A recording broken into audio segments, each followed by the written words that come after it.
Welcome to SVR academy.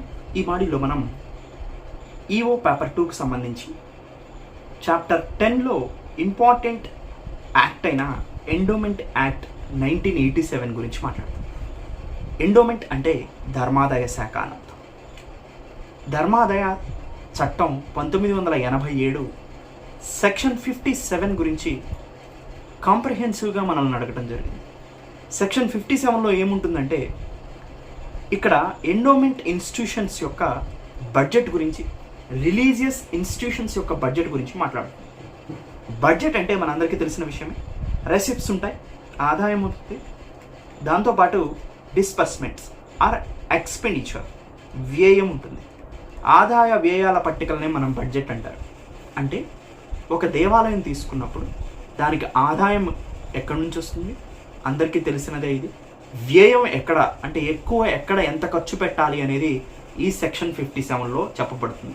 ముఖ్యంగా మనం గమనిస్తే సెక్షన్ 57 అనేది మేజర్గా ఎక్స్పెండిచర్ పార్ట్ మీద ఎక్కువగా కాన్సన్ట్రేషన్ చేసిందని చెప్పొచ్చు. అంటే దేవాలయాలు ఎండోమెంట్ డిపార్ట్మెంట్ కిందకి వస్తూ ఉంటాయి. కొన్ని దేవాలయాలు ఎప్పుడు వస్తాయంటే ఆ దేవాలయాల యొక్క ఆదాయం పెరుగుతున్నప్పుడు వాటిని ఎండోమెంట్ అండర్టేకింగ్ చేస్తుంది. అలాంటప్పుడు ఆ దేవాలయాల యొక్క ఆస్తులు మొత్తం కూడా ఎండోమెంట్ డిపార్ట్మెంట్ కిందకి వెళ్ళిపోతూ ఉంటాయి అన్నమాట. సో అలా గవర్నమెంట్ సర్వీసెస్ ఇస్తూ ఎండోమెంట్ నుంచి కొంత మనీని తీసుకుంటాం జరుగుతూ ఉంటుంది. ఇలా ఎండోమెంట్స్ అనేవి డిపార్ట్మెంట్స్ వర్క్ చేస్తూ ఉంటుంది. అయితే ఈ ఎండోమెంట్ డిపార్ట్మెంట్కి సంబంధించి ప్రతి దేవాలయం కూడా ప్రతి సంవత్సరానికి కూడా ఒక బడ్జెట్ని ఇంట్రడ్యూస్ చేయాల్సి ఉంటుంది. వాటి యొక్క ఆదాయ పరిమితిని బట్టి ఈ దేవాలయాల క్లాసిఫికేషన్ అనేది జరుగుతూ ఉంటుంది అన్నమాట. వాటన్నిటి గురించి ఇక్కడ డీటెయిల్గా మనం మాట్లాడతాం. అయితే సెక్షన్ 57లో సబ్ సెక్షన్ 1లో ఏమేమి ఇచ్చారో మనం కంప్లీట్గా ఇక్కడ చూద్దాం. అంటే ప్రతి దేవాలయ సంస్థ కూడా ఫినాన్షియల్ ఇయర్ అయిపోయే లోపల, అంటే నెక్స్ట్ స్టార్ట్ అవ్వబోతుంది. అంటే ఇప్పుడు సపోజ్ చూడండి, 2022-23 బడ్జెట్ ఎప్పటి నుంచి స్టార్ట్ అవుతుంది మనకి? ఏప్రిల్ 1 నుంచి, ఏప్రిల్ 1, 2022 నుంచి మార్చ్ 31, 2023 వరకు జరుగుతుంది. అంటే ఏప్రిల్ 1 కన్నా కూడా ఒక 90 డేస్ ముందులే ప్రతి ధర్మాదాయ సంస్థ కూడా బడ్జెట్ యొక్క ప్రిపరేషన్స్ని చేసుకోవాలి అని ఉద్దేశం అనమాట. అలా ఎవ్రీ 90 డేస్ బిఫోర్ ఫినాన్షియల్ ఇయర్కి ముందు, ప్రతి వార్షిక సంవత్సరానికి ముందు 90 రోజుల ముందు ప్రతి ధర్మాదాయ శాఖ కూడా బడ్జెట్ని ప్రిపేర్ చేసుకోవాలి. సో ఇది ఒక ఇంపార్టెంట్ పాయింట్. తర్వాత ఈ బడ్జెట్ని ఎవరు ప్రిపేర్ చేస్తారు అని ఒకసారి చూస్తే, ఎవరు సబ్మిట్ చేయాలి బడ్జెట్ని అంటే బడ్జెట్ని ప్రాసెస్ మొత్తం చూసేది ఎవరు అంటే ట్రస్టీ చూస్తుంది. వీళ్ళు ట్రస్టీయే బడ్జెట్ని ప్రవేశపెడుతుంది అనమాట, సబ్మిట్ చేస్తుంది. సో ట్రస్టీ అంటే ట్రస్ట్, ఆ దేవాలయం ఆ ట్రస్ట్ సభ్యులు ఉంటారు, వీళ్ళందరూ కలిసి మనం ట్రస్టీ అంటారు. సో ఈ ట్రస్టీ అనేది బడ్జెట్ని ఒక ఫార్మేట్లో ప్రవేశపెట్టడం జరుగుతుంది అనమాట. ఒక ఫార్మేట్లో తయారు చేయడం జరుగుతుంది. ఎవరు స్పెసిఫై చేస్తారంటే కమిషనర్ నిర్ధారించిన దాని ప్రకారం ఆ బడ్జెట్ అనేది ఇంట్రడ్యూస్ చేయబడుతుంది, ఆ బడ్జెట్ అనేది ప్రిపరేషన్ చేయబడుతుంది, ఫార్ములేట్ చేయబడుతుంది అనమాట. ఎనీవే బడ్జెట్లో మనం ముఖ్యంగా చూసేది ఆదాయ వ్యయ పట్టిక. అయితే ఈ బడ్జెట్ని ట్రస్టీ ఎవరికి సబ్మిట్ చేస్తుంది అనే విషయంలో మనం చూస్తే ఒక ఇంపార్టెంట్ సెక్షన్ ఉంది ఇక్కడ. దాన్ని సెక్షన్ 6 అంటారు. సెక్షన్ 6 ఏం చెప్తుంది ఎండోమెంట్ యాక్ట్ 1987లో అంటే preparation and publication of list of charitable and religious institutions on the basis of the income. అంటే సింపుల్గా చెప్పాలంటే ఆదాయం ఆధారంగా ధార్మిక మరియు మత సంస్థల యొక్క జాబితాలని తయారు చేయటం అనేది ఈ సెక్షన్ 6లో చెప్పబడింది. అంటే ఒక్కొక్క దేవాలయం యొక్క ఆదాయం ఒక్కొక్కలాగా ఉంటుంది. అసలు దేవాలయానికి ఆదాయం ముఖ్యంగా మనం చూస్తే భక్తులు కానుక రూపంలో సమర్పించనియను, దాంతోపాటు ఎక్కువ మంది విరాళాలు ఇస్తూ ఉంటారు. ఇలా అనేక రకాలుగా ఆదాయం అనేది వస్తుంది. ఆ వచ్చిన ఆదాయం అనేది ఎంత ఉన్నది అనే దాని మీద బట్టి ఆ దేవాలయము ఎవరి కిందకు వస్తుందో క్లాసిఫై చేస్తారు. ఎవరి కిందకి రావటం అంటే ఏంటంటే ఎక్కువ ఆదాయం ఉంటే ఆ దేవాలయానికి ఆ బడ్జెట్ ఎక్కువ ఉంటుంది కాబట్టి దాన్ని హయ్యర్ అఫీషియల్ దగ్గర పెడతారు. కొంచెం తక్కువ ఆదాయం ఉంటే ఇంకొంచెం తక్కువ ఆఫీసర్ దగ్గర పెడతారు. ఇంకా తక్కువ ఆదాయం ఉంటే ఇంకొంచెం తక్కువ ఆఫీసర్ దగ్గర పెడతారు. అంటే వచ్చే ఆదాయం ఆధారంగా ఈ ధర్మాదాయ మరియు మత సంస్థల జాబితాని తయారు చేయటం, ప్రచురించటం అనేది ఈ సెక్షన్ 6లో చెప్పబడింది అనమాట. అదే మనం చూద్దాం. ఈ దేవాలయ బడ్జెట్ కనుక ఎక్కువగా ఉంటే అది కమిషనర్ హ్యాండ్స్లోను, కమిషనర్కి సబ్మిట్ చేయాల్సి ఉంటుంది ట్రస్టీ, లేదా కొంచెం తక్కువగా ఉంటే డిప్యూటీ కమిషనర్కు, ఇంకా తక్కువగా ఉంటే అసిస్టెంట్ కమిషనర్కు చెప్పబడుతుంది. అదే మనకి సెక్షన్ 6 చెప్తుందనమాట. ఆదాయం ఆధారంగా దేవాలయ బడ్జెట్ని దాంతోపాటు కన్సర్న్డ్ అథారిటీకి సబ్మిట్ చేయాలి అని. అయితే అది ఎంత లిమిట్ ఉంది, మనీ ఎంత లిమిటు అనేది సెక్షన్ 6లో క్లాజ్ A-D ఏమో కమిషనర్కి అటాచ్ చేసిన దేవాలయాల యొక్క ఆదాయ పరిమితి ఎంత ఉందో చెప్పబడుతుంది. సెక్షన్ 6 క్లాజ్ Bలో డిప్యూటీ కమిషనర్కి ఏ దేవాలయాల యొక్క ఆదాయ పరిమితి సరిపోతుందో తెలియజేస్తుంది. అలానే అసిస్టెంట్ కమిషనర్కి సెక్షన్ 6 క్లాజ్ C తెలియజేయబడుతుంది. సో ఒకసారి చూద్దాం డీటెయిల్గా వీటిని. కమిషనర్ తీసుకుంటే సెక్షన్ 6 మన అందరికీ తెలుసు, యాన్యువల్ ఇన్కమ్ బేస్ చేసుకొని ఒక రిలీజియస్ ఇన్స్టిట్యూషన్ని లేదా ఎండోమెంట్ ఇన్స్టిట్యూషన్ని డివైడ్ చేయడాన్ని సెక్షన్ 6లో పేర్కొన్నారు. కమిషనర్ కిందకు వచ్చేటువంటి ఎండోమెంట్ ఇన్స్టిట్యూషన్, దేవాదాయ శాఖ లేదా ధర్మాదాయం, ఆ టెంపుల్ ఏదైతే ఉందో దాని యొక్క ఇన్కమ్ ఎంత ఉండాలంటే 25 లక్షల కన్నా ఎక్కువ ఉండాలి. అంటే ఒక ఎండోమెంట్ ఇన్స్టిట్యూషన్ యొక్క ఇన్కమ్ అనేది, ఆ ధర్మాదాయ సంస్థ యొక్క ఆదాయం అనేది 25 లక్షల కన్నా ఎక్కువ ఉంటే అది అప్రాక్సిమేట్గా ఎవరి అండర్లోకి వెళ్తుంది? కమిషనర్ అండర్లోకి వెళ్తుంది. ఆటోమేటిక్గా బడ్జెట్ ట్రస్టీ సబ్మిట్ చేసేటప్పుడు ఆ 25 లక్షల కన్నా ఎక్కువ వచ్చే ఇన్కమ్ ఉన్నటువంటి దేవాదాయ సంస్థ ఎవరికి బడ్జెట్ని సబ్మిట్ చేయాలి అంటే కమిషనర్కి సబ్మిట్ చేయాలి. ఎందుకంటే ఎక్కువ రెవెన్యూ వస్తుంది కాబట్టి, ఎక్కువ ఇన్కమ్ వస్తుంది కాబట్టి. దీన్నే సెక్షన్ 6 క్లాజ్ Aలో చెప్పబడింది అనమాట. సెక్షన్ 6Aలో చెప్పబడింది.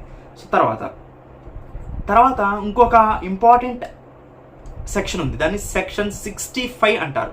మనకెప్పుడు కూడా సెక్షన్ 57లో ఈ 2 సెక్షన్స్ కనిపిస్తూ ఉంటాయి అనమాట. సెక్షన్ 6 ఏంటి మళ్ళీ గుర్తుపెట్టుకోండి. సెక్షన్ 6 అనేది ఒక దేవాలయం యొక్క ఆదాయం ఆధారంగా దాన్ని క్లాసిఫై చేసేటువంటి ప్రాసెస్ మొత్తం కూడా సెక్షన్ 6లో చెప్పబడింది. కమిషనర్ కిందకు వచ్చే దేవాలయాలు లేదా ఎండోమెంట్ ఇన్స్టిట్యూషన్స్ అన్నీ కూడా 25 లక్షల పైన ఇన్కమ్ కలిగి ఉన్నవి. సెక్షన్ 65 ఏంటో చూద్దాం. సెక్షన్ 65 ఇక్కడ చూడండి. సెక్షన్ 6A కమిషనర్ గురించి. సో కమిషనర్ కిందకు వచ్చేటువంటి దేవాలయాలకి ఇన్కమ్ 25,000 కన్నా ఎక్కువ ఉండాలని చెప్తున్నారు. సెక్షన్ 65 ఏం చెప్తుందంటే, మనం చూడండి, ప్రభుత్వం అండర్లోకి ఈ ధర్మాదాయ సంస్థ వెళ్ళిన తర్వాత ఒక టెంపుల్ వెళ్ళింది, అప్పుడు ధర్మాదాయ సంస్థ అవుతుంది అది. సో ఈ ధర్మాదాయ సంస్థ వెళ్ళిన తర్వాత ప్రభుత్వం నుంచి కొన్ని సేవలు ఉపయోగించుకుంటుంది. అంటే ఉద్యోగులు కానీ అర్చకులు కానీ అక్కడ నియమిస్తారు, వాళ్ళకందరికి కూడా గవర్నమెంటే సాలరీస్ ఇస్తూ ఉంటుంది. ఈ సేవలు వినియోగించుకున్నందుకు గాను ఆ ధర్మాదాయ సంస్థ యొక్క ఆదాయం 50,000 కన్నా ఎక్కువగా ఉన్నప్పుడు అదేం చేస్తుందంటే ప్రభుత్వానికి చెల్లింపులు చేస్తుంది. దీన్ని ఎండోమెంట్ అడ్మినిస్ట్రేషన్ ఫండ్ అంటారనమాట. ఇలా సెక్షన్ 65 చెప్తుంది.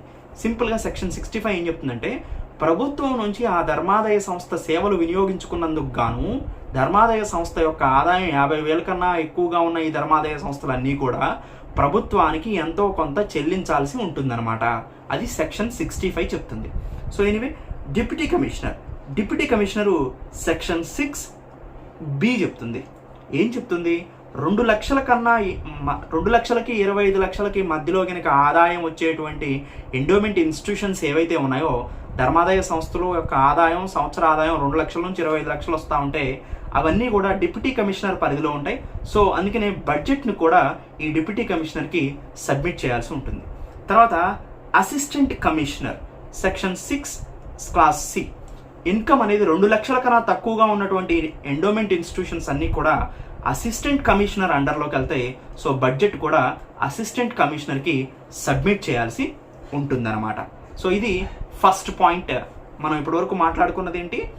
మనం ఏం మాట్లాడుకున్నాము ఇప్పటివరకు?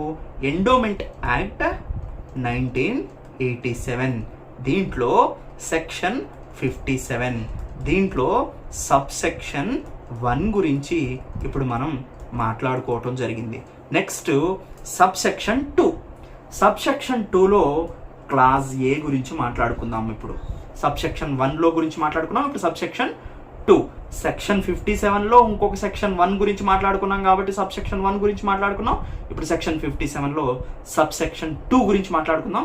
సబ్సెక్షన్ 2లో కూడా క్లాస్ ఏ గురించి మాట్లాడుకుందాం. సో కంపల్సరీ బడ్జెట్ ఎలోకేషన్స్ అంటే కొన్ని ముఖ్యమైనటువంటి 3 పాయింట్స్ చెప్పారనమాట ఈ యాక్ట్లో. ఇక్కడ సబ్సెక్షన్ 2లో క్లాస్ ఏలో ముఖ్యంగా బడ్జెట్ ప్రవేశపెట్టేటప్పుడు ఏ ఎండోమెంట్ ఇన్స్టిట్యూషన్ అయినా కానీ ఈ మూడింటి మీద పెట్టేటువంటి ఖర్చును తప్పనిసరిగా పెట్టాలి అని దాని అర్థం అనమాట.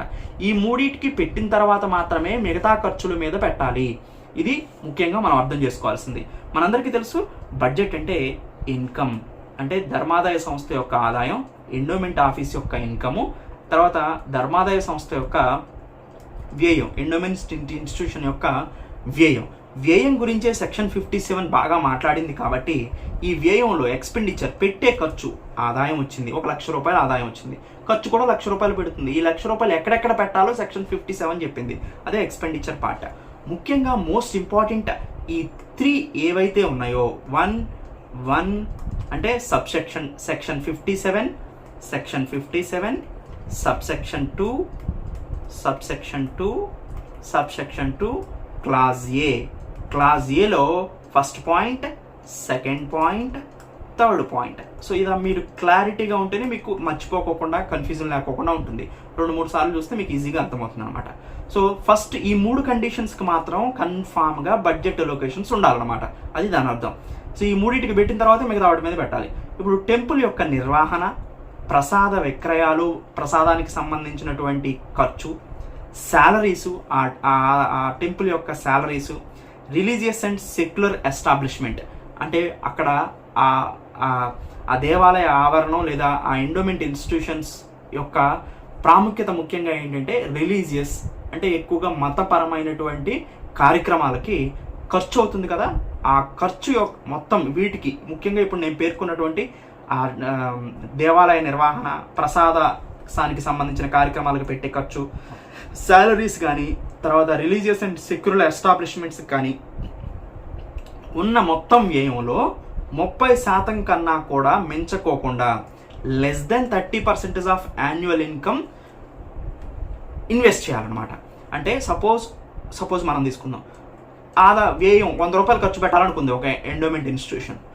వీటి మీద ఎంత ఖర్చు పెట్టాలంటే 30 రూపాయల కన్నా తక్కువ ఖర్చు పెట్టాలి. హయ్యర్ లిమిట్, అప్పర్ లిమిట్ ఎంత 30 రూపీస్. అది మనం గుర్తుపెట్టుకోవాల్సింది. తర్వాత ఎండోమెంట్ బైండింగ్ కమిట్మెంట్స్ అంటే ఆ ధార్మిక సంస్థ లేదా ఆ ధర్మాదాయ సంస్థ ఏమైనా బైండింగ్ కమిట్మెంట్స్ ఉంటే వాటి కోసం నెక్స్ట్ ఖర్చు పెట్టాలన్నమాట. తర్వాత working balance sheet, assets and liabilities కోసం థర్డ్ ఖర్చు పెట్టాలి. అంటే ఇంతకుముందు బడ్జెట్లో ఏమైనా అనుకోకుండా ఎక్కువ ఖర్చులు చేసినా, లేకపోతే ఇంతకుముందు బడ్జెట్లో ఏమైనా మిగులు నిధులు ఉన్నా వాటన్నిటిని సరిపుచ్చుకునేటువంటి అకౌంట్ అనమాట ఇది. సో ఇలా ఈ మూడింటికి కేటాయించిన తర్వాత మాత్రమే నెక్స్ట్ వెళ్ళాలి. సో ఈ మూడింటికి కేటాయించేదన్నీ కూడా మనందరికీ తెలుసు. సో ఒక సెక్షన్ 65 మేజర్గా మనం ఆల్రెడీ మాట్లాడుకున్నాం. ప్రభుత్వానికి కొంత అమౌంట్ చెల్లించాల్సి ఉంటుంది కదా, అది సెక్షన్ 65 కిందకి వస్తుంది అనమాట. సో ఎనివే సెక్షన్ 65 పక్కన పెట్టండి. ఇప్పుడు బడ్జెట్లో సెక్షన్ 57 సబ్సెక్షన్ 2 క్లాస్ ఏలో first point, second point, third point. First point most important. So వీటికి ఏదైతే ఖర్చులు ఉందో అంటే టెంపుల్ నిర్వహణ కానీ, ప్రసాదానికి కానీ, శాలరీస్ ఇవ్వడానికి కానీ, రిలీజియస్ అండ్ సెక్యులర్ ఎస్టాబ్లిష్మెంట్ కానీ, సో ఉన్న మనీలో 30% కన్నా ఎక్కువ కాకోకుండా దీని మీద ఖర్చు పెట్టాలి. తర్వాత ఎండోమెంట్ బైండింగ్ కమిట్మెంట్స్, ఇంతకుముందు ఆ ధర్మాదాయ సంస్థకు ఉన్నటువంటి ఏవైతే కమిట్మెంట్స్ ఉన్నాయో, ఏవైనా వర్క్ చేయాల్సి ఉన్నా లేదా వేరే దేవాలయాలకి హెల్ప్ చేయాల్సి ఉన్నా, సో లేదా ఏమైనా ఇలా ఎక్స్పెండిచర్ పార్ట్లో ఏమైనా బైండింగ్ కమిట్మెంట్స్ ఉంటే వాటికి మనీని కేటాయించాలి. తర్వాత వర్కింగ్ బ్యాలెన్స్, ప్రీవియస్ బడ్జెట్లో ఏమైనా ఎక్కువ మనీ పడినా, తక్కువ మనీ పడినా ఆ అడ్జస్ట్మెంట్స్ అన్నీ కూడా ఇక్కడికి వస్తాయి అనమాట, అసెట్స్ అండ్ లయబిలిటీస్కి సంబంధించి. ఈ మూడింటికి ఇన్వెస్ట్ చేసిన తర్వాత మిగిలితే మిగతా వాటికి ఎక్స్పెండిచర్ చేస్తూ వెళ్ళాలన్నమాట.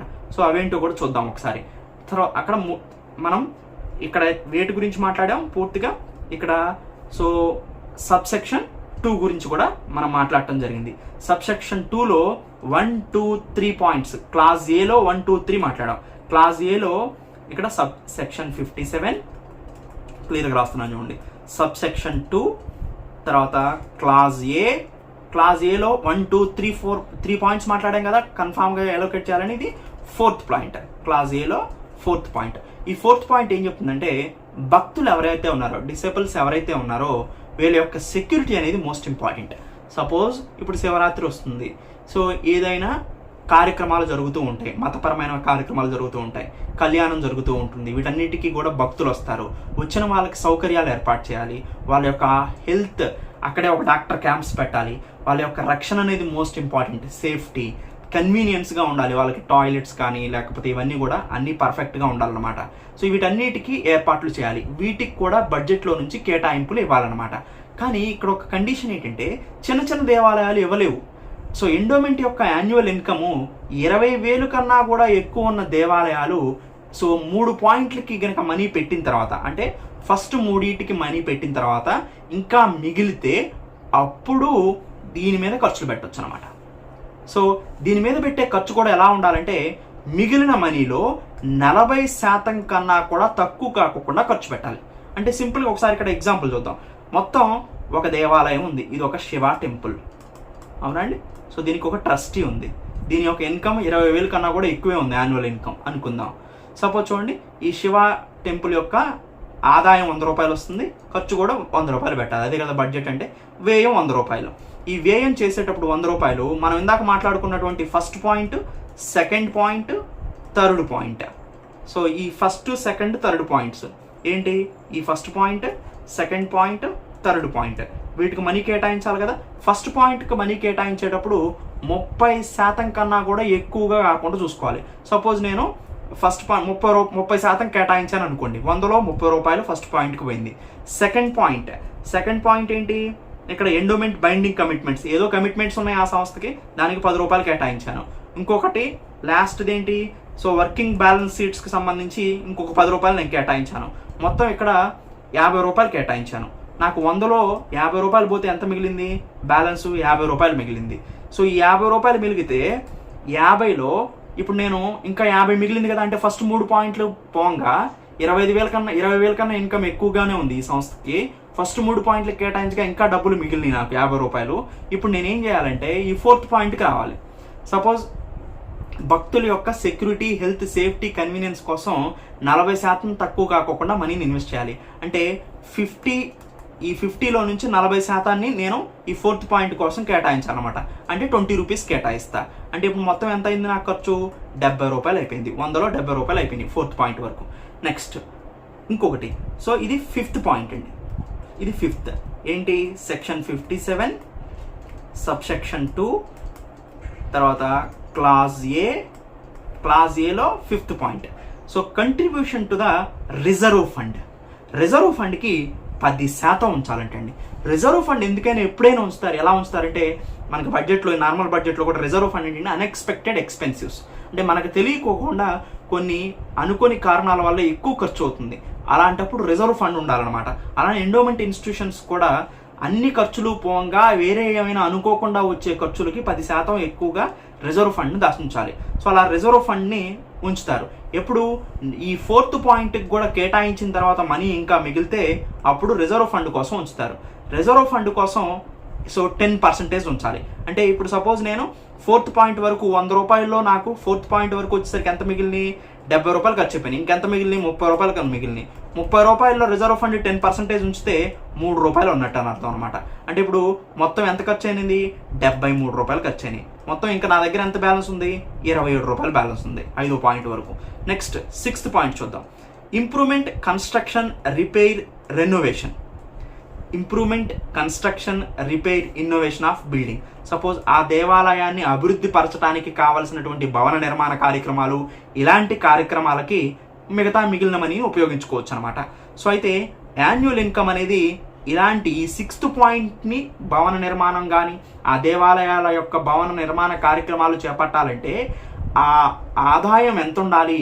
ఆ ఎండోమెంట్ ఇన్స్టిట్యూషన్ యొక్క యాన్యువల్ ఇన్కమ్ ఎంత ఉండాలంటే 1,00,000 కన్నా తక్కువ ఉండకూడదు. 1,00,000 కన్నా ఎక్కువ ఉంటేనే ఈ 6th పాయింట్ని ఇంప్రూవ్మెంట్ చేయాలన్నమాట. So not less than 1,00,000. So expenditure shall not be less than 30%. అంటే మిగిలిన అమౌంట్ ఉంది కదా, 27 రూపాయలు మిగిలినాయి, 27 రూపీస్ మనకి లాస్ట్లో మిగిలినాయి. ప్రతి 100 రూపాయల్లో. ఈ 27%లో కనీసం 30% తగ్గకుండా దీని మీద ఇన్వెస్ట్ చేయాలన్నమాట. సపోజ్ నేను 30% ఇన్వెస్ట్ చేశాను అనుకోండి, 8.1 రూపీ ఎంతో వస్తుంది. సో అంటే సింపుల్గా నేను అర్థం కావడం కోసం ఇలానే తీసుకున్నాను, కానీ మీకు ఎక్కువగా కాంప్లెక్స్గా ఆలోచించొద్దు దీన్ని. సో ఎనీవే మనకు మొత్తం మీద సో ఈ 6 పాయింట్లు అనేది చాలా ఇంపార్టెంట్ అనమాట. ఫస్ట్ చూడండి, మళ్ళీ ఒకసారి మీకు క్లాసిఫికేషన్ ఇస్తాను. సెక్షన్ 57 క్లాస్ సబ్సెక్షన్ 2 క్లాస్ ఏలో మనకి 6 పాయింట్స్ ఉన్నాయి. ఫస్ట్ 3 పాయింట్స్ మీద ఇన్వెస్ట్ చేయాలి. First 3 points must and should. ఎవరైనా కానీ ఈ ఫస్ట్ 3 పాయింట్స్ ఎక్స్పెండిచర్ చేసిన తర్వాత మిగులు ధనం ఉంటేనే అప్పుడు మిగతా పాయింట్లకు వెళ్ళాలన్నమాట. ఫస్ట్ 3 పాయింట్స్లో కూడా ఫస్ట్ పాయింట్ మోస్ట్ ఇంపార్టెంట్. 30% కన్నా ఎక్కువ కాకోకుండా ఆ దేవాలయాల యొక్క నిర్వహణకి, ప్రసాదానికి సంబంధించిన కార్యక్రమాలకి, శాలరీస్కి, రిలీజియస్ అండ్ సెక్యులర్ ఎస్టాబ్లిష్మెంట్కి ఉపయోగించాలి. Second point, endowment binding commitments ఏమైనా ఉంటే వాటికి ఉపయోగించాలి. వర్కింగ్ బ్యాలెన్స్ అంటే ఇంతకు ముందు బడ్జెట్ ఇప్పుడు బడ్జెట్ని సరి చూసుకున్నప్పుడు అసెట్స్ అండ్ లయబిలిటీస్, అప్పులు ఎంతనే మిగులు ఎంతనే వాటి మీదకి కొంత మనీని ఎక్స్పెండిచర్కి ఉపయోగించుకోవాలన్నమాట. సపోజ్ పోయిన బడ్జెట్లో అనుకోకుండా ఖర్చులు ఎక్కువగా వచ్చిన అనుకోండి, రిజర్వ్ ఫండ్ లేదనుకోండి, అది దీని మీద కలపాల్సి వస్తుంది. కాబట్టి ఇలాంటి సిచ్యువేషన్స్ వచ్చినప్పుడు అనమాట. సో అలా ఈ 3 పాయింట్స్ అనేది must and should. First, second, third points అనేది మస్ట్ అండ్ షుడ్ ఏ ఇన్స్టిట్యూషన్ అయినా కానీ. సో ఇంకా మిగులుధనం ఉన్నటువంటి ఇన్స్టిట్యూషన్స్కి వెళ్తే మనం అప్పుడు ఏం చేయాలి, ఇంకా మిగులుధనం ఉంటే సో అప్పుడు 4th పాయింట్కి వెళ్ళాలి. సో ఏదైనా కార్యక్రమాలు జరిగేటప్పుడు భక్తులు వస్తుంటారు కాబట్టి వాళ్ళ సెక్యూరిటీ కోసం, హెల్త్ కోసం, సేఫ్టీ కోసం, కన్వీనియన్స్ కోసం 20,000 కన్నా ఎక్కువగా వచ్చే ధార్మిక సంస్థలు ఏవైతే ఉన్నాయో కనీసం 40% తగ్గకోకుండా మిగులుధనంలో వీటికి కేటాయించాలి. అది 4వ పాయింట్. 5వ పాయింట్ ఏంటి, రిజర్వ్ ఫండ్. ఈ రిజర్వ్ ఫండ్ అన్ఎక్స్పెక్టెడ్ ఎక్స్పెన్సివ్స్, అనుకోకుండా జరిగేటువంటి కార్యక్రమాలు, ఖర్చుల కోసం ఉపయోగించాలి. అదెంత పెట్టాలి, 10% ఉంచాలన్నమాట. ఎప్పుడు ఈ 4వ పాయింట్ కూడా సాటిస్ఫై చేసి ఇంకా డబ్బులు మిగిలినప్పుడు. తర్వాత 6th పాయింట్ ఏంటి, సో ఇంకా డబ్బులు మిగిలితే, 5వ పాయింట్ ఇంకా మనీ మిగిలితే, సో లేదా సో ఆ సంస్థ యొక్క ఆదాయం 1 లక్ష కన్నా కూడా ఎక్కువగా ఉంటున్నప్పుడు యాన్యువల్గా, అప్పుడు మనం ఏం చేయాలంటే ఆ బిల్డింగ్ ఇంప్రూవ్మెంటు, కన్స్ట్రక్షను, రిపేరు, ఆ బిల్డింగ్కి సంబంధించి, ఆ దేవాలయానికి సంబంధించిన భవన నిర్మాణానికి లేదా ఇలాంటి కార్యక్రమాలకి ఎంత ఖర్చు చేయాలంటే మిగిలిన ధనంలో కనీసం 30% కన్నా తగ్గుకోకుండా ఖర్చు చేయాలన్నమాట. అది 6th పాయింట్. సో ఇక్కడ వరకు మీకు క్లియర్గా అర్థమైంది అనుకుంటున్నాను. సో ఇప్పుడు మనం వేటి గురించి మాట్లాడాం, సబ్సెక్షన్ 2లో క్లాస్ ఏలో 6 పాయింట్స్ గురించి మాట్లాడాం. ఇక్కడ సెక్షన్ 57 సబ్సెక్షన్ 2 క్లాస్ బి గురించి మాట్లాడుతున్నాం. ఇది కామన్ గుడ్ ఫండ్ అనమాట. అంటే సమిష్టి సంక్షేమ నిధిని ఏర్పాటు చేస్తారు. ఈ కామన్ గుడ్ ఫండ్ కోసం అంటే వరుసన మీరు చూడండి, ఫస్ట్ 4వ పాయింట్ సాటిస్ఫై, డబ్బులు మిగిలితే 5వ దానికి వస్తారు, 5వ దానికి సాటిస్ఫై మిగిలితే 6వ దానికి వస్తారు, అప్పుడు కూడా సాటిస్ఫై మిగిలితే ముందుకు వస్తూ ఉంటారు అనమాట. అది మనం గుర్తుపెట్టుకోవాలి. ఇంకా కామన్గా 6 పాయింట్స్ అయిన తర్వాత కూడా మనీ మిగిలినాయి అనుకోండి మనకి, సో కామన్ గుడ్ ఫండ్ సమిష్టి సంక్షేమ నిధి కోసం వెచ్చించాలన్నమాట. సో కామన్ గుడ్ ఫండ్ అంటే ఏంటి, సపోజ్ ఆ ధార్మిక సంస్థకు సంబంధించిన వేద పాఠశాలలా ఉంటే వాటిని మెయింటైన్ చేయటం, స్పిరిచువల్ మఠాస్ అంటే ఆ ఆధ్యాత్మిక భావనలను కలిగజేసేటువంటి కార్యక్రమాలకు కానీ, అదర్ టెంపుల్ డెవలప్మెంట్స్, ఈ టెంపుల్ కింద అదర్ టెంపుల్స్ ఇంకేమైనా అటాచ్ అయి ఉంటే వాటిని అభివృద్ధి పరచడం కోసం కానీ, సపోజ్ కంచి మఠం ఉంది, ఈ కంచి మఠానికి సంబంధించినటువంటి చాలా ఆఫీసులు ప్రతి దేవాలయాల్లో మనం చూస్తూ ఉంటాం, వాటి నిర్వహణ ఖర్చు మొత్తం కూడా కంచి మఠం పెట్టుకుంటుంది అనమాట. అలా సో అది సమిష్టి సంక్షేమ నిధి అంటే. దీనికి కండిషన్ ఏంటంటే యాన్యువల్ ఇన్కమ్ అలా పెట్టాలంటే, ఈ కామన్ గుడ్ ఫండ్ని ఏర్పరచాలంటే సెక్షన్ 65ని మనం బేస్ చేసుకొని యాన్యువల్ ఇన్కమ్ ఎంత ఉండాలంటే గ్రేటర్ దాన్ 50,000 రూపీస్ ఉండాలన్నమాట. తర్వాత మనకి సెక్షన్ 57 సబ్సెక్షన్ 3 గురించి మాట్లాడదాం. ఏమైనా బడ్జెట్లో చేంజ్ చేయాల్సి వచ్చింది, అనుకోకుండా ఖర్చులు పెరగటమో లేదా ఇన్కమ్ తగ్గటమో ఇలాంటి అన్ని మార్పులు జరిగినాయి అంటే ఆల్టరేషన్ అంటే బడ్జెట్లో మార్పులు చేయాలన్నా, ఒమిషన్స్ అంటే లోపాలు ఉన్నా వాటిని సరిచేయాలన్నా, సో ఎడిషన్స్ వాటిలో చేర్పులు చేయాలన్నా కానీ అథారిటీ చేంజ్ చేయాలనుకుంటుంది. అంటే డిప్యూటీ కమిషనర్ కానీ, కమిషనర్ కానీ, అసిస్టెంట్ కమిషనర్ కానీ. సో ఈ కమిషనర్స్ అంటే మేజర్గా అడిషనల్ కమిషనర్, జాయింట్ కమిషనర్ వస్తారు, దాని తర్వాత స్థానం డిప్యూటీ కమిషనరు, తర్వాత అసిస్టెంట్ కమిషనరు. వీళ్ళు ఒక నోటీస్ని ట్రస్ట్కి ఇచ్చి బడ్జెట్లో మార్పులు చేయొచ్చు అనమాట. అంటే ట్రస్ట్కి నోటీస్ ఇచ్చి అధికారి అంటే కమిషనర్ కానీ, డిప్యూటీ కమిషనర్ కానీ, అసిస్టెంట్ కమిషనర్ కానీ బడ్జెట్లో మార్పులు చేయడానికి అవకాశం ఉంది. తర్వాత ట్రస్టీ ఏమైనా మార్పులు చేయాలనుకుంది అనుకోండి బడ్జెట్లో, అప్పుడు అథారిటీకి సో రిక్వెస్ట్ పెట్టుకుంటుంది అనమాట. అప్పుడు అథారిటీకి రిక్వెస్ట్ పెట్టుకొని చేంజ్ చేయొచ్చు. తర్వాత కానీ బడ్జెట్లో చేంజ్ చేసేటప్పుడు సెక్షన్ 57 సబ్సెక్షన్ 2 క్లాస్ ఏలో ఉన్నటువంటి 1 to 3 పాయింట్స్ అనేది మోస్ట్ ఇంపార్టెంట్ కాబట్టి వాటిని చేంజ్ చేయడానికి అవకాశం లేదు. అవి తప్ప మిగతా వాటిని చేంజ్ చేయడానికి అవకాశం ఉంటుంది. తర్వాత సెక్షన్ 57 సబ్సెక్షన్ 5, ఇది సబ్సెక్షన్ 4. సబ్సెక్షన్ 5లో అదర్ ఎక్స్పెండిచర్ అంటే అవుట్ ఆఫ్ బడ్జెట్ అనమాట. అలాగే ఇంకా వేరేది ఏదైనా అవుట్ ఆఫ్ బడ్జెట్లో ఖర్చు చేయాల్సి వస్తే వాటికి కాజ్ ఏంటి, వాటికి కౌంట్ చేయాలి, ఎంత మనీ ఖర్చు పెట్టారు, ఎందుకు ఖర్చు పెట్టారో చెప్పాలి. అప్పుడు ట్రస్టీ ఇన్ఫార్మ్ చేయాలన్నమాట ట్రస్టీ కమిషనర్కి. ఎంత ఇన్కమ్ ఉంటే కమిషనర్కు, డిప్యూటీ కమిషనర్కు, అసిస్టెంట్ కమిషనర్కు వాళ్ళ ఆదాయం ఎవరి కింద పరిమితికి ఉందో మనం చెప్పాం కదా. ఒక్కొక్క ఆదాయం యొక్క ఆదాయ పరిమితిని బట్టి విభజించబడ్డాయని, వాళ్ళకి కమిషనర్స్ అసెస్ చేయబడ్డారని, వాళ్ళకి అదర్ ఎక్స్పెండిచర్ గురించి పూర్తి సమాచారం ఇవ్వాలి. సో దీన్ని అప్పుడు ఏం చేస్తారంటే ఫర్దర్గా ఫ్యూచర్లో వచ్చే అసెట్స్ అండ్ లయబిలిటీస్లో అంటే ఈ క్లాస్ ఏ 3rd పాయింట్లో వాళ్ళు గమనించడం జరుగుతుందన్నమాట. సో ఇది టోటల్గా సెక్షన్ 57 గురించి మనం కంప్లీట్గా మాట్లాడుకున్నాం. ఒక ఎగ్జాంపుల్ ఫామ్లో లాస్ట్లో సింపుల్గా చూసేద్దాం. ఎండోమెంట్ ఇన్స్టిట్యూషన్ మనకి ఎండోమెంట్ యాక్ట్ 1987 సెక్షన్ 57 సబ్సెక్షన్ 1లో మోస్ట్ ఇంపార్టెంట్ ఏంటంటే, సపోజ్ బడ్జెట్ గురించి మాట్లాడుతుంది. ఇది ఆదాయం వ్యయాన్ని మనం బడ్జెట్ అంటారు. ఆదాయం అంటే ఇన్కము, వ్యయం అంటే ఎక్స్పెండిచరు. సెక్షన్ 57 ఎక్కువగా కూడా వ్యయం గురించి మాట్లాడింది, 2 లక్షల కన్నా ఎక్కువగా ఉండే వ్యయం గురించి మాట్లాడింది. సో దీంట్లో మనకి సబ్సెక్షన్ 1లో ఏం చెప్పారంటే, ఫస్ట్ బడ్జెట్ని నెక్స్ట్ ఇయర్ బడ్జెట్ మనం ప్రవేశపెడతా ఉంటే, నెక్స్ట్ ఇయర్కి బడ్జెట్ కావాలనుకుంటే దానికి 90 రోజుల ముందుగానే బడ్జెట్ని ప్రవేశపెట్టాల్సి ఉంటుంది. సో రెండోది ట్రస్టీ బడ్జెట్ని ప్రవేశపెడుతుంది. మూడోది ఎవరికి ఈ బడ్జెట్ని సబ్మిట్ చేస్తుందంటే కన్సర్న్ ఆఫీసర్కి. సో సెక్షన్ 6ని ఆధారంగా చేసుకొని ఒక్కొక్క దేవాలయం ఒక్కొక్క ఆదాయ పరిమితిని కలిగి ఉంటుంది కాబట్టి ఆ ఆదాయ పరిమితిని బట్టి కమిషనరా, డిప్యూటీ కమిషనరా, అసిస్టెంట్ కమిషనరా అనేది డిసైడ్ చేయబడుతుంది. వాళ్ళకి ఈ బడ్జెట్ని సబ్మిట్ చేయాల్సి వస్తుంది. అది సెక్షన్ 57 సబ్సెక్షన్ 1. సబ్సెక్షన్ 1లో సో మనం క్లియర్గా చూసాం. సో కమిషనర్కి అయితే ఎంత, డిప్యూటీ కమిషనర్కి అయితే ఎంత, అసిస్టెంట్ కమిషనర్కి అయితే ఎంత అని. కమిషనర్కి అయితే మనం చూసాం 25 లక్షల కన్నా ఎక్కువగా ఇన్కమ్ ఉన్న దేవాలయాలు. డిప్యూటీ కమిషనర్కి ఎవరు బడ్జెట్ సబ్మిట్ చేస్తారంటే 2 లక్షల నుంచి 25 లక్షల మధ్యలో ఉన్న వాళ్ళు. 2 లక్షల కన్నా లోపు ఉన్నటువంటి బడ్జెట్ ఉన్న endowment officer, endowment trustee assistant కమిషనర్కి సో బడ్జెట్ని సబ్మిట్ చేస్తుంది. సబ్సెక్షన్ 2 క్లాస్ ఏలో మనకి 6 పాయింట్స్ ఉన్నాయి. ఈ 6 పాయింట్స్ అనేది most important. So first 3 points కన్ఫామ్గా ప్రతి ఎండోమెంట్ ఇన్స్టిట్యూషన్ కూడా ఎక్స్పెండిచర్ని ఇన్వెస్ట్ చేయాల్సి ఉంటుంది. అవి శాలరీస్, మేనేజ్మెంట్, ప్రసాదాలు, వీటికి అప్పర్ లిమిట్ ఎంతంటే 30%. 30% కన్నా తక్కువలోనే వీటన్నిటికీ ఎక్స్పెండిచర్ని పెట్టాలి. సపోజ్ 2 లక్షల వ్యయం అనుకుందాం. సో 2 లక్షల వ్యయం అనుకుంటే శాలరీస్కి కానీ, మేనేజ్మెంట్కి కానీ, ప్రసాదానికి కానీ వీటన్నిటికి కలిసి సో నేను 30% కన్నా తక్కువ ఉండాలి కాబట్టి నేను 20% తీసుకున్నా. ఇది most important rules. Upper limit ఎంత 30%. 30% కన్నా మించి ఖర్చు చేయకూడదు. వీటి మీద 20% ఖర్చు చేస్తాను అనుకోండి, 20% ఆఫ్ 2 lakhs 40,000 అయింది నాకు. తర్వాత ఎండోమెంట్ బైండింగ్ కమిట్మెంట్స్, ఇంతకుముందు ఆ సంస్థకు ఉన్నటువంటి కమిట్మెంట్స్ కోసం 10,000 రూపాయలు నేను ఎక్స్పెండిచర్ అంటే బడ్జెట్లో కేటాయించాను. తర్వాత ఇంతకుముందు previous year assets and liabilities చూసుకున్నప్పుడు, లాస్ట్ బడ్జెట్ ఇష్యూస్ చూసుకున్నప్పుడు కొంత ఏదో నేను ఎక్స్ట్రా పే చేయాల్సి ఉంది. వాటి కోసం నేను 10,000 రూపాయలు పే చేయాల్సి వచ్చింది. మొత్తంగా ఇక్కడ 40, 50, 60,000 అయిపోయినాయి 2 లక్షల్లో. ఇంకా 1,40,000 ఉన్నాయన్నమాట. తర్వాత అప్పుడు మిగులు ధనం ఉంటేనే డిసేబుల్ సేఫ్టీకి వెళ్ళాలి.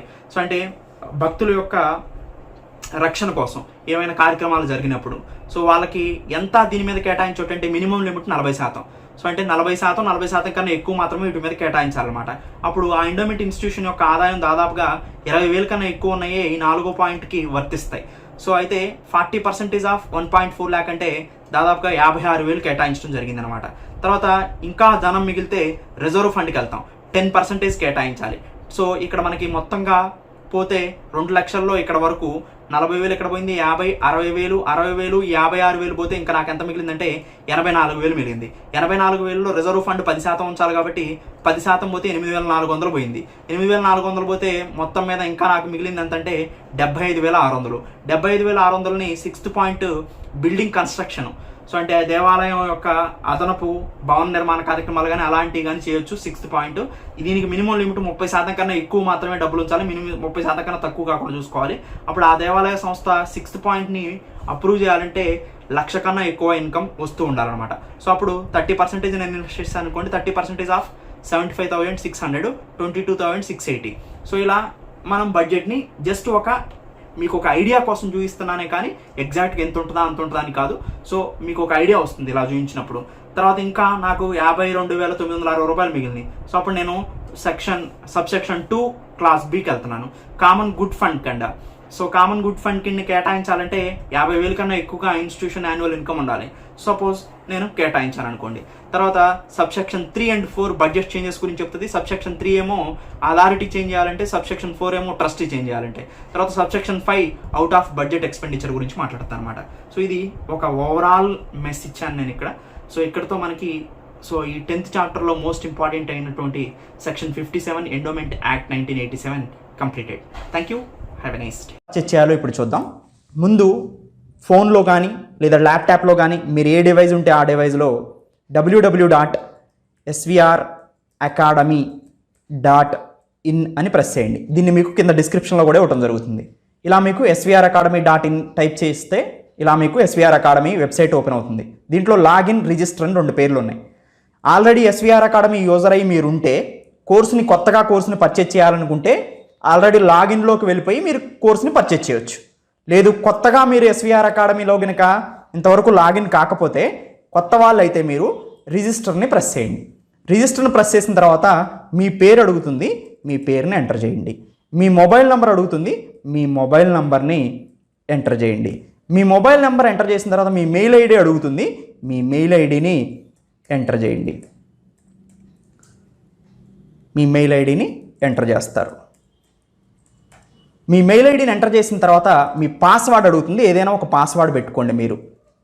ఓకేనండి. ఆ పాస్వర్డ్ ఏదైతే ఉందో అది మీ పాస్వర్డ్, ఏదైతే మొబైల్ నెంబర్ ఉందో అది మీ యూజర్ నేము, యూజర్ ఐడి.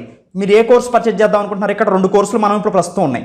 మేజర్గా చాలా కోర్సులు ఉన్నాయి. ప్రస్తుతం గ్రూప్ 4కి సంబంధించి group 4 total course, junior assistant cum computer assistant, group 4 paper 2 ఒకటి. సపోజ్ నేను టోటల్ కోర్సుని పర్చేజ్ చేద్దాం అనుకుంటున్నాను. ఓకే, రిజిస్ట్రేషన్ అయ్యాను. అవునండి.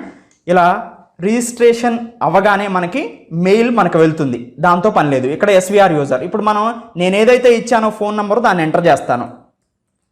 ఓకే, నేను ఫోన్ నెంబర్ ఎంటర్ చేశాను. తర్వాత నేను ఏదైతే పాస్వర్డ్ పెట్టుకున్నానో దాంతో ఎంటర్ అవుతాను. ఓకే, SVR యూజర్లోకి నేను ఎంటర్ అయ్యాను. ఓకే, నాకు ఓపెన్ అయింది. ఇక్కడ చూడండి, నాకు డాష్ బోర్డ్లో అనేక రకాలైన కోర్సులు చూపిస్తున్నాయి. దీంట్లో కిందకు వస్తే గ్రూప్ 4కి సంబంధించినటువంటి టోటల్ కోర్సు 3,500 ఉంది. గ్రూప్ 4కి సంబంధించినటువంటి పేపర్ 2 ఒకటి, అంటే SVR అకాడమీ వాళ్ళు పేపర్ 2 ఒకటి పర్చేజ్ చేయొచ్చు. మిగతా వాళ్ళందరూ కూడా టోటల్ పేపర్ని పర్చేజ్ చేసుకోవచ్చు. ఇలా మీరు టోటల్ కోర్స్ అయినా పర్చేజ్ చేయొచ్చు, లేదా పేపర్ 2 అయినా పర్చేజ్ చేయొచ్చు. సపోజ్ నేను టోటల్ కోర్స్ని పర్చేజ్ చేస్తున్నాను కదా, ఇప్పుడు యాడ్ అని ప్రెస్ చేస్తాను. ఓకేనండి. ఓకే, ఇప్పుడు కోర్స్ యాడ్ అవుతుంది. 3,500 రూపీస్ ప్లస్ కన్వీనియన్స్ ఫీ ఎంతో కొంత యాడ్ అవుతుంది, ఒక 100 రూపీస్, 148 రూపీస్ మొత్తం కలిపితే ఇలా అమౌంట్ వచ్చింది. ఇక్కడ చూడండి, మోర్ పేమెంట్ ఆప్షన్స్ ఉన్నది. More payment options, credit card ఉపయోగించి కొనుక్కోవచ్చు, మీరు డెబిట్ కార్డు ఉపయోగించవచ్చు, నెట్ బ్యాంకింగ్ ఉపయోగించవచ్చు. సో మేజర్గా debit card, net banking, wallets, తర్వాత చాలా ఉన్నాయి మీకు ఆప్షన్స్. ఈ ఆప్షన్స్ మీరు ఉపయోగించి SVR అకాడమీ నుంచి పర్చేజ్ చేయొచ్చు. ఒకసారి మీరు పర్చేజ్ చేయటం అయిపోయిన తర్వాత సేమ్ మళ్ళీ మీరు ఏం చేస్తారు? పర్చేజ్ చేయటం అయిపోయిన తర్వాత SVR అకాడమీలోకి వెళ్తారు. swracademy.in వెళ్తారనమాట. పర్చేజ్ చేసిన తర్వాత మీరు వెళ్ళిన తర్వాత ఇప్పుడు రిజిస్ట్రేషన్ అవసరం లేదు, లాగిన్ని ప్రెస్ చేస్తారు.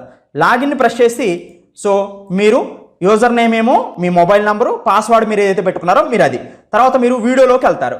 వీడియోలోకి వెళ్తున్న తర్వాత వీడియోలోకి వెళ్తున్న తర్వాత మీరు ఏదైతే పర్చేజ్ చేశారో అది కోర్స్ ఉంటుందన్నమాట. ఆ కోర్స్ మీద క్లిక్ చేస్తారు. చూడండి, కోర్స్ వచ్చేసింది. ఒక్కొక్కటి చూసుకుంటూ వెళ్ళిపోవటమే. సో ఇది పర్చేజ్ చేసే ప్రాసెస్. ఓకేనండి. Thank you, have a nice day.